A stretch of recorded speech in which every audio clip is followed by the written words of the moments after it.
Joined now by Patrick Johnston, as he does each and every Tuesday from the province and Post Media. I hope you enjoyed your long weekend. How you doing? What a journey we've traveled this season. Indeed. Boys. Thank you again. It's been a million lifetimes. Another honestly. year of contribution here on Sekeres and Price, PJ. So thank you for that. And, of course, we'll keep going through the off-season and in the summer.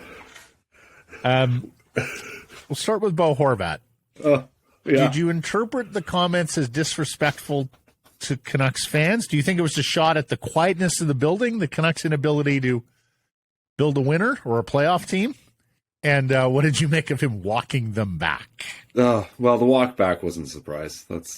So on brand, huh? Like Very the on most brand. on brand thing for Bo. No. But I think people missed, and I didn't really hype this up too much, but a thing people missed was in December when they got shut out by I think it was the Wild, 3-0. There was a lot. That was, I think, the height of the booing. The players getting booed, everything was getting booed. And after the game, Horvat expressed frustration at essentially getting booed. So I couldn't help but think about that when he made his comments. Now, as many have pointed out, there is, I think, a sense that he was talking about bigger things than just the fans. I think he got, as I've said, I think in the long run, very frustrated with how things went off the ice here in the end. I think his preference in the end would have been to stay here and play here. They love their life here. They had a beautiful home. Now beautiful homes are available in many, many parts of the world. But certainly the routine they developed, and it happens. You've got your young family, you get into your groove. This is, where he met his wife, and on and on and on. But, life moves on, and as often happens with players, they realize, what, it was good, but it wasn't everything. And they'll find a perfectly nice life in their new place.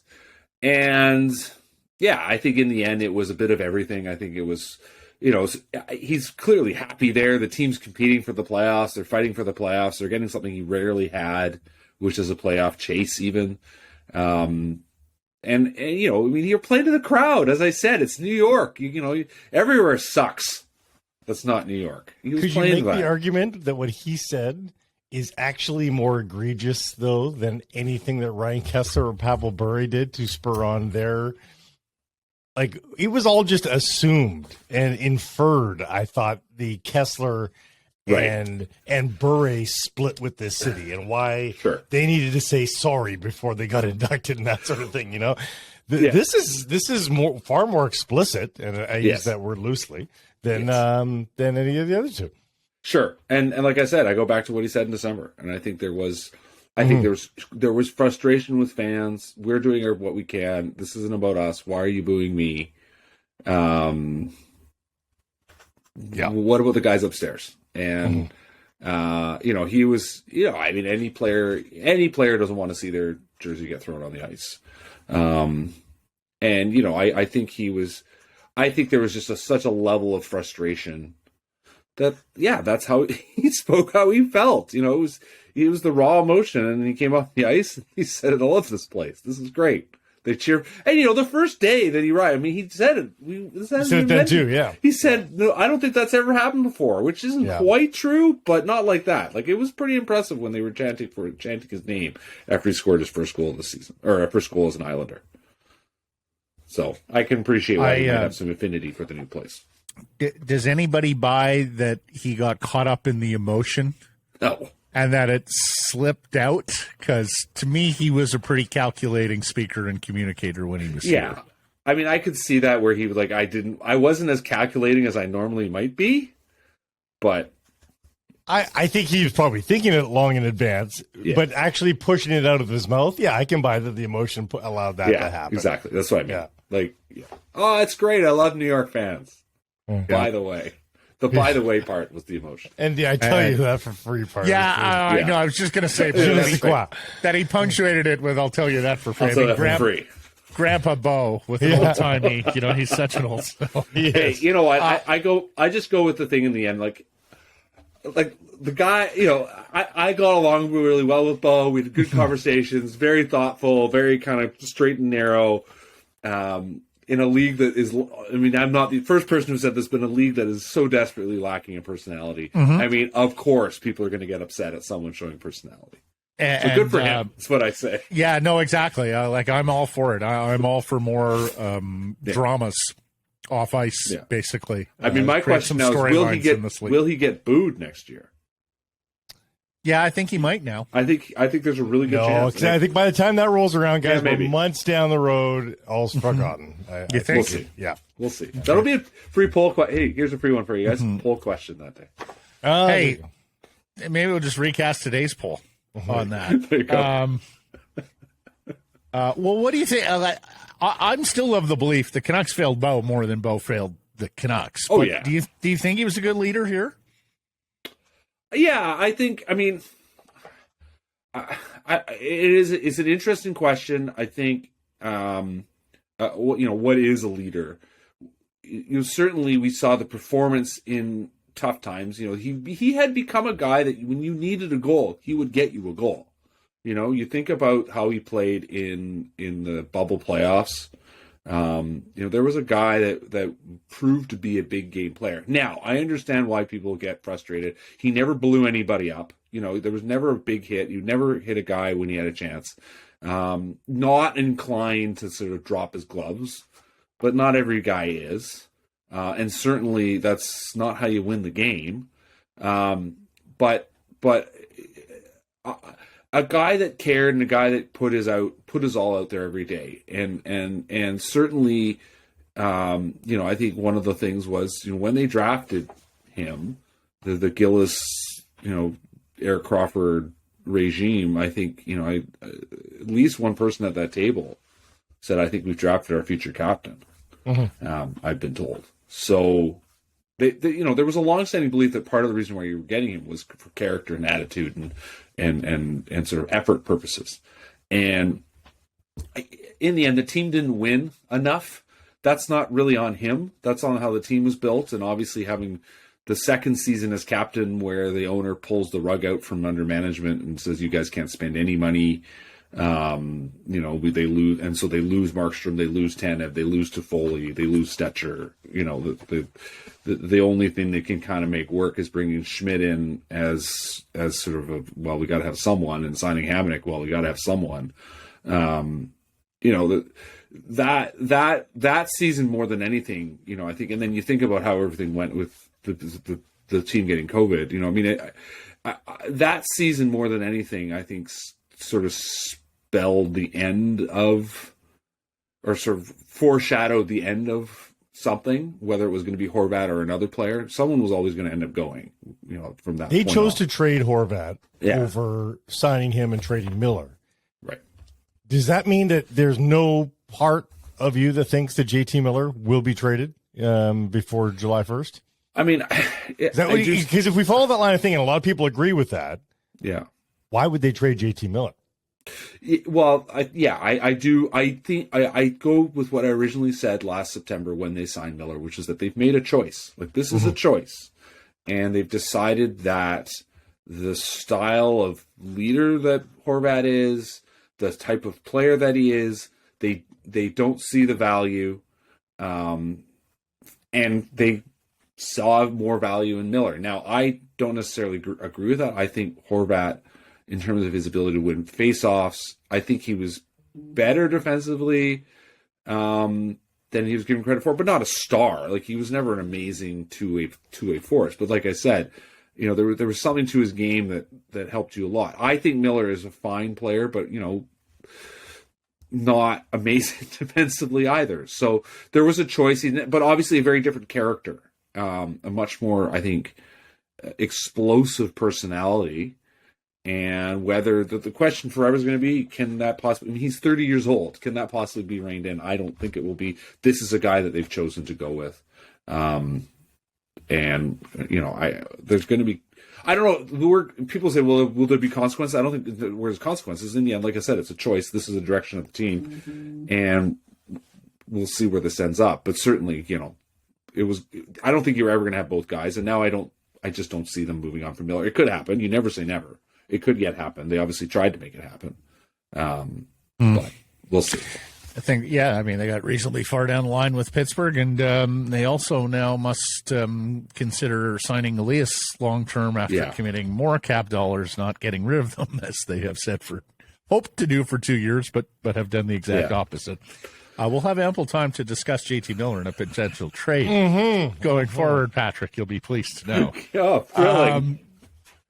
Quinn Hughes grabbed the mic, addressed the crowd. There's been a lot of buzz about him as the future captain. Now, he said, look, next time Elias may speak, next time I'll let JT speak.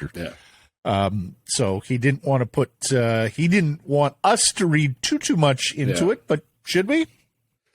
Yeah.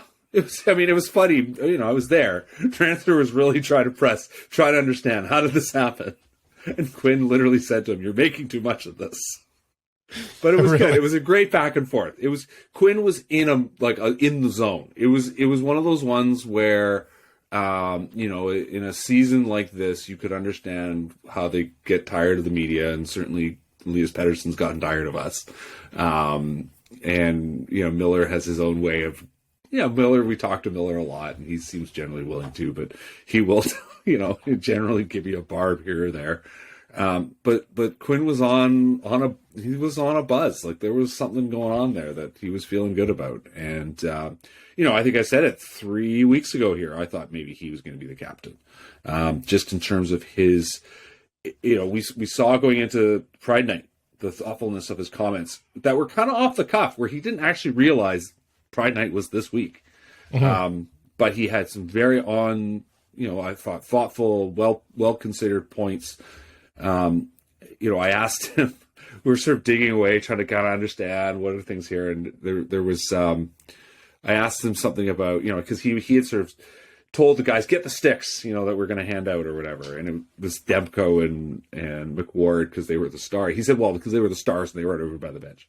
But I sort of said, are you kind of guy that notices the funny little detail, like that, oh, that sticker's in the wrong place, or that sticker needs, whatever, that, that this thing needs to go over there. And he goes, no, I'm generally not at all. So, he's not, he will tell you that he is not a guy that is when it comes to seeing stuff around the sides, he's not that guy, but he certainly knows the game. He is super fascinated by hockey. He's watching it all the time. Very aware of what's happening. And obviously in the game, he's just a brain. Like, he just sees what's going on. He understands what's going on. He plays in a way that tells you that he can just anticipate like no one else. So from the playing standpoint, obviously he can get things done.